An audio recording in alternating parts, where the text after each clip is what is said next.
तो ये एक स्टेप आगे है, जो टॉपिक है आज का, ये एक कदम आगे चलेगा उससे जो हमने ग्लास ट्रांजिशन टेम्परेचर अभी तक पढ़ा था। अब हमें पता है कि ग्लास ट्रांजिशन टेम्परेचर क्या होता है, कि जहाँ पे कोई पॉलीमर जिससे नीचे वो हार्ड और ब्रिटल स्टेट में और उसके ऊपर वो एक रबड़ी स्टेट में या सॉफ्ट फ्लेक्सिबल स्टेट में आ जाता है, that temperature is called TG. अब टीजी को हमने देखा था पिछली स्लाइड्स में कि, या पिछले लेक्चर्स में, कि कैसे कैसे फैक्टर्स हैं, जो कौन कौन से फैक्टर और किस तरह से उसको अफेक्ट कर रहे होते हैं टीजी की वैल्यू को। अब नेक्स्ट जो टॉपिक होने वाला है वो है कि हमने फाइंड आउट करने 2-3 मेथड आपके सिलेबस में मेंशन्ड है, उनको यूज़ करके हमने टीजी की वैल्यू यानी कि ग्लास ट्रांजिशन टेम्परेचर की वैल्यू फाइंड आउट करनी है। तो ये मेथड है differential thermal analysis, differential scanning calorimetry and dilatometry. तो एक एक करके हम इनको पढ़ना शुरू करेंगे। थोड़ा सा थ्योरेटिकल है, मैं थोड़ा ये जो ग्राफ आपकी बुक में बना हुआ उसको समझाने की कोशिश करूँगा आपको, बाकी ये नोट लिखना आपको आना चाहिए इन मेथड्स पे। तो सबसे पहले हम शुरू कर लेते हैं डिफरेंशियल थर्मल एनालिसिस मेथड से, डीटीए। अब इसमें क्या करते हैं, आपने बेसिक एक अंडरस्टैंडिंग एक्वायर करनी है कि ये टेक्निक किस तरह से यूज़ होती है, और ये जो इसमें एक प्लॉट बना हुआ है इसको हम कैसे इंटरप्रेट कर रहे होते हैं, कैसे समझ रहे होते हैं कि क्या मतलब है इनका, तो वो हम देखते हैं यहाँ पे। तो इसमें लिखा है कि जो हमारा डीटीए मेथड है कि heating of the polymer sample and reference sample at constant rate. मतलब क्या किया कि हमने एक इसमें पॉलीमर सैंपल लिया जिसकी हम एक टीजी की वैल्यू निकालना चाह रहे हैं। दूसरा, हमने एक कोई ऐसा रेफरेंस कंपाउंड लिया जो पॉलीमर नहीं है, क्योंकि पॉलीमर क्या करेगा, पॉलीमर दो तरह के टेम्परेचर ट्रांजिशन शो करेगा, एक तो टीजी और दूसरा टीएम। अब ये टीएम और टीजी क्या है हम पढ़ चुके हैं पहले। बट जो एक नॉर्मल कंपाउंड होगा वो ना तो ग्लास ट्रांजिशन टेम्परेचर शो करेगा, हालांकि वो मेल्टिंग शो कर सकता है, बट देन टू अगर इसका मेल्टिंग पॉइंट इतना ज़्यादा हाई लिया हुआ कि इस रेंज में फॉल ही नहीं कर रहा, तो इस लाइन पे जो नॉर्मल कंपाउंड होगा उसमें कोई इस तरह के ना तो क्रस्ट्स और ट्रफ्स नहीं आएंगे। तो ये जो क्रस्टर ट्रफ्स बनेंगे ये सिर्फ पॉलीमर की मेल्टिंग से और ट्रांजिशन से ही बनेंगे। जो हमने स्टैंडर्ड कंपाउंड दूसरा रेफरेंस कंपाउंड लिया होगा वो ऐसा यहाँ पे एक स्ट्रेट लाइन शो कर रहा होगा, उसमें कोई ऐसे बम्प्स नहीं होंगे, ना नेगेटिव बम्प्स होंगे ना पॉजिटिव बम्प्स होंगे। तो अब heating of polymer sample and reference compound alumina use करता है, क्योंकि इसका हाई मेल्टिंग पॉइंट होता है जो इस रेंज में फॉल नहीं करता है कहीं, तो इसलिए हम एल्यूमिना चूज़ करते हैं। अब नेक्स्ट क्या है कि कंपैरिजन करना है टेम्परेचर डिफरेंस का सैंपल के और रेफरेंस के। अब सैंपल कौन सा, जो हमने पॉलीमेरिक सैंपल यूज़ किया, और रेफरेंस मतलब एल्यूमिना।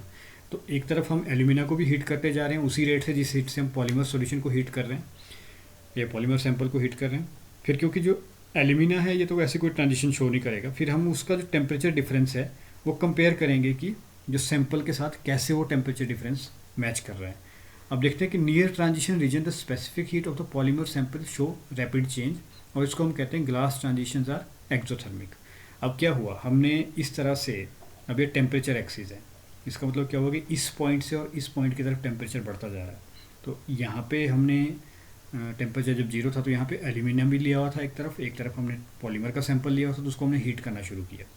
तो इनिशियली क्या हुआ कि ये लाइन बिल्कुल स्ट्रेट चलती रही दोनों के केस में, बट आफ्टर सम टाइम क्या हुआ कि पॉलीमर सैंपल, क्योंकि आपको पता है कि एक टेम्परेचर के बाद क्या करता है, हार्ड स्टेट से एक गम लाइक और रबर स्टेट में कन्वर्ट होने की कोशिश करता है, जिसको हम कहते हैं टीजी टेम्परेचर। ठीक है। अब क्या हुआ कि हार्ड स्टेट से जब वो सॉफ्ट स्टेट में कन्वर्ट हुआ तो उस मोमेंट पे कुछ हीट लिबरेट हुई, क्योंकि एक ज़्यादा ऑर्डर्ड स्टेट से पॉलीमर कम ऑर्डर्ड स्टेट में जा रहा है। तो जो हीट लिबरेट हुई तो क्या हुआ कि जो पॉलीमर सैंपल वाला सोल्यूशन था उसमें जो टेम्परेचर था वो टेम्परेचर का डिफरेंस बढ़ गया, यानी कि पॉलीमर सैंपल वाले सोल्यूशन में पहले ही हम हीट कर रहे थे, तो जब वो हार्ड ब्रिटल स्टेट से एक रबड़ी स्टेट में कन्वर्ट होना शुरू हुआ तो उसने कुछ हीट रिलीज़ की, तो सिस्टम का टेम्परेचर ऐसा बढ़ गया। लेकिन एल्यूमिना का जो टेम्परेचर था वो ऐसा चलता रहा, क्योंकि एल्यूमिना में ऐसी कोई ट्रांजिशन नहीं हुई, तो एल्यूमिना का टेम्परेचर ऐसा यहाँ से मूव करता रहेगा। तो इसका जो डिफरेंस हम देखेंगे कि एल्यूमिना का टेम्परेचर तो वही रहा, बट इस रीजन में आके जो पॉलीमर सैंपल का सोल्यूशन और टेम्परेचर का उसका जो टेम्परेचर बढ़ गया। क्यों बढ़ा, क्योंकि वहाँ पर ट्रांजिशन आई, वो एक हार्ड स्टेट से सॉफ्ट स्टेट में कन्वर्ट हुआ जिसमें कुछ एनर्जी रिलीज़ हुई, जिसकी वजह से जो पॉलीमर सैंपल सोल्यूशन का जो टेम्परेचर है वो बढ़ गया। तो यहाँ से वो डिफरेंस आ जाएगा। तो जैसे ही वो डिफरेंस आएगा हम समझेंगे कि इस पीक पे मैक्सिमम टेम्परेचर आया, इसका मतलब ये जो टेम्परेचर है टीजी को रिप्रेजेंट कर रहा है, यानी कि पॉलीमर अब यहाँ पे हार्ड स्टेट से रबड़ी और एक फ्लेक्सिबल स्टेट में कन्वर्ट हो चुका है। फिर इसी तरह से आगे हीटिंग होती रही। मेल्टिंग पॉइंट के बाद जब हम पहुंचेंगे तो मेल्टिंग पॉइंट पे एक एंडोथर्म एब्जॉर्ब हुई है। आपको पता है कि किसी सॉलिड चीज़ को अगर लिक्विड में कन्वर्ट करना है ना, चाहे आप सिंपल बेंजोइक एसिड का या घर में जो आपके नमक पड़ा होता है उसी का एग्जांपल देख लो, तो आप सॉल्ट को हीट करना शुरू करें किसी कैपिलरी ट्यूब में, तो एक टेम्परेचर ऐसा आएगा जहाँ पे वो क्या करेगा, लिक्विड में फ्लो कर जाएगा। तो वो टेम्परेचर डिप जहाँ पे आएगा, अब क्योंकि एल्यूमिना ने तो यहाँ पे कोई मेल्टिंग शो नहीं की, तो उसकी जो लाइन रहेगी वो इस तरह से स्ट्रेट वे चलती रहेगी। बट क्योंकि यहाँ पे ज़्यादा टेम्परेचर देना पड़ा हमें उसको मेल्ट करवाने के लिए, सॉलिड चीज़ को मेल्ट करवाने के लिए लिक्विड स्टेट में, तो यहाँ पे इस तरह का एक टेम्परेचर डिप आया, यानी कि सिस्टम से एब्जॉर्ब हुई एनर्जी। तो ये जो गैप आया, ये जो डिप आपको यहाँ पे दिख रहा है, इसको हम कहते हैं मेल्टिंग पॉइंट टेम्परेचर। इसका मतलब क्या हुआ कि यहाँ पे जाके पॉलीमर जो है वो मेल्ट हो चुका है।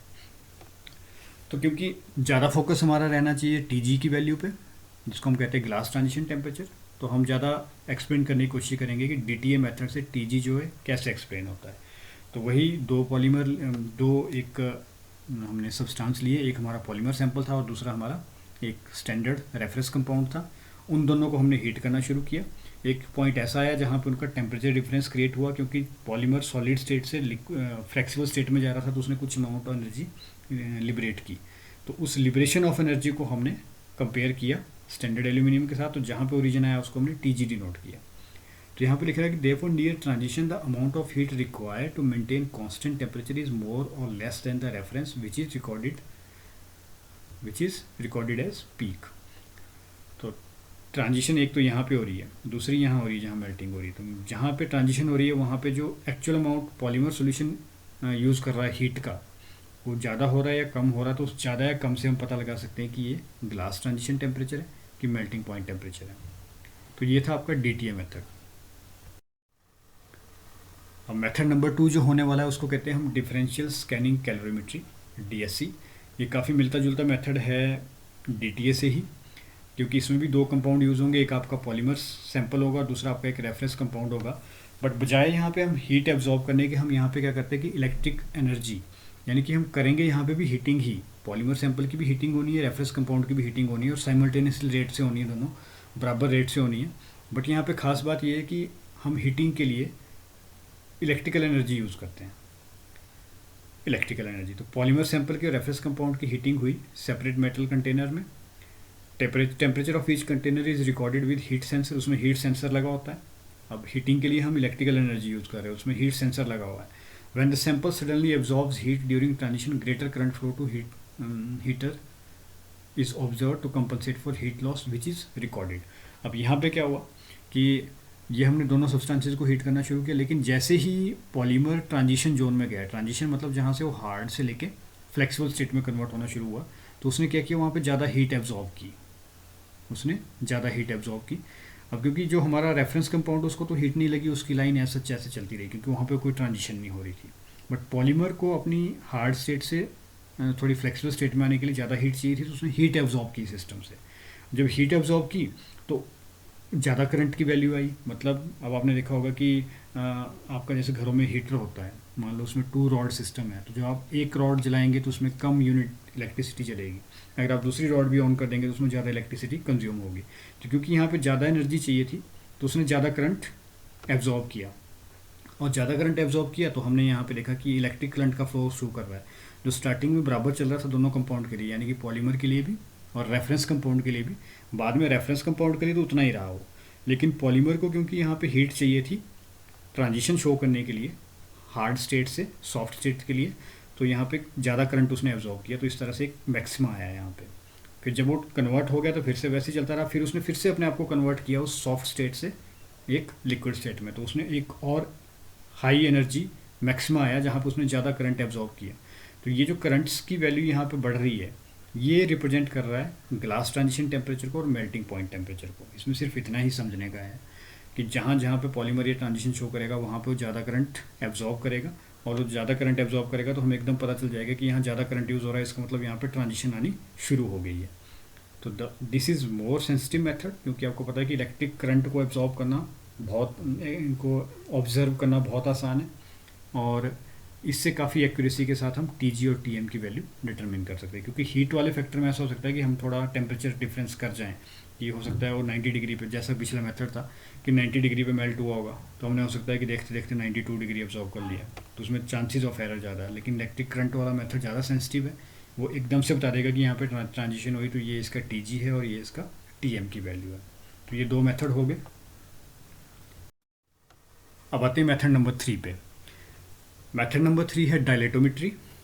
डायलेटोमेट्री में क्या होता है कि इसमें ड्यूरिंग ट्रांजिशन हम वॉल्यूम पे फोकस कर रहे होंगे। जैसे इसमें लिखा है during heating of the polymer a gradual change from glassy to rubbery state और thermoplastic to liquid state is observed. अब यहाँ पे जो ग्राफ्स या कर्व्स शो किए हुए ये दोनों तरह के पॉलीमर के लिए शो किए हुए हैं। जैसे लिखा plots of specific volume of A polymer in case of crystalline and amorphous versus temperature. मतलब ये टेम्परेचर एक्सिस है, यहाँ पे स्पेसिफिक वॉल्यूम है। तो इसमें दोनों तरह के कर्व है, एक कर्व रिप्रेजेंट कर रहा है क्रिस्टलाइन सब्सटेंस को या क्रिस्टलाइन पॉलीमर को, और दूसरा रिप्रेजेंट कर रहा है अमॉर्फस को। अब ये आपको देख के भी पता चल रहा होगा, हमने पढ़ा हुआ है कि जो क्रिस्टलाइन पॉलीमर होते हैं वो पहले ग्लास स्टेट में होते हैं, हार्ड स्टेट में होते हैं, फिर एक टीजी वैल्यू आती है, उसके बाद वो प्लास्टिक यानी कि फ्लेक्सिबल स्टेट में कन्वर्ट हो जाते हैं, और एक टेम्परेचर आता है जहाँ पर वो लिक्विड में चले जाते हैं। फिर ये दूसरा जो सिचुएशन ये अमॉर्फस पॉलीमर का है, वो पहले हार्ड ब्रिटल स्टेट में होता है जिसको हम ग्लास स्टेट कहते हैं, उसके बाद एक टेम्परेचर टीजी आता है, उसके बाद वो रबड़ और गम लाइक स्टेट में कन्वर्ट हो जाते हैं। मतलब वो फ्लेक्सिबल और थर्मोप्लास्टिक नहीं बने, वो रबड़ और गम लाइक स्टिकी से बन गए वो। उसके बाद अगर हम फर्दर टेम्परेचर इंक्रीज करेंगे तो वो एक लिक्विड में चले जाएंगे। तो ये यहाँ पे शो किया हुआ ये वाला जो कर्व है, ये थिक लाइन के साथ जो स्ट्रेट लाइन के साथ रिप्रेजेंट कर रहा है क्रिस्टलाइन पॉलीमर को, और ये जो डॉटेड लाइन है ये रिप्रेजेंट कर रही है अमॉर्फस पॉलीमर को।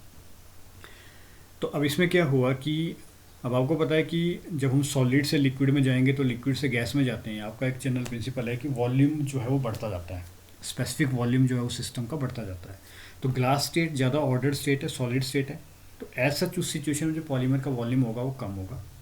फिर जब आप ग्लास से थोड़ी ज़्यादा डिसऑर्डर स्टेट में जाएंगे, फ्लेक्सिबिलिटी की तरफ जाएंगे और रबड़ स्टेट में या गम वाली स्टेट में जाएंगे, तो वो सिस्टम में डिसऑर्डरनेस आ रही है। डिसऑर्डरनेस का मतलब कि वॉल्यूम ऑफ बढ़ जाएगा। फिर लिक्विड में चला जाएगा तो लिक्विड में तो वॉल्यूम और ज़्यादा बढ़ जाएगा। तो उस चेंज इन वॉल्यूम को हम एक तरह से कन्वर्ट कर रहे होते हैं या ऑब्जर्व कर रहे होते हैं, और उस हिसाब से हम डिनोट करते हैं कि कहाँ पे टी आ रहा है और कहाँ पे टीएम आ रहा है।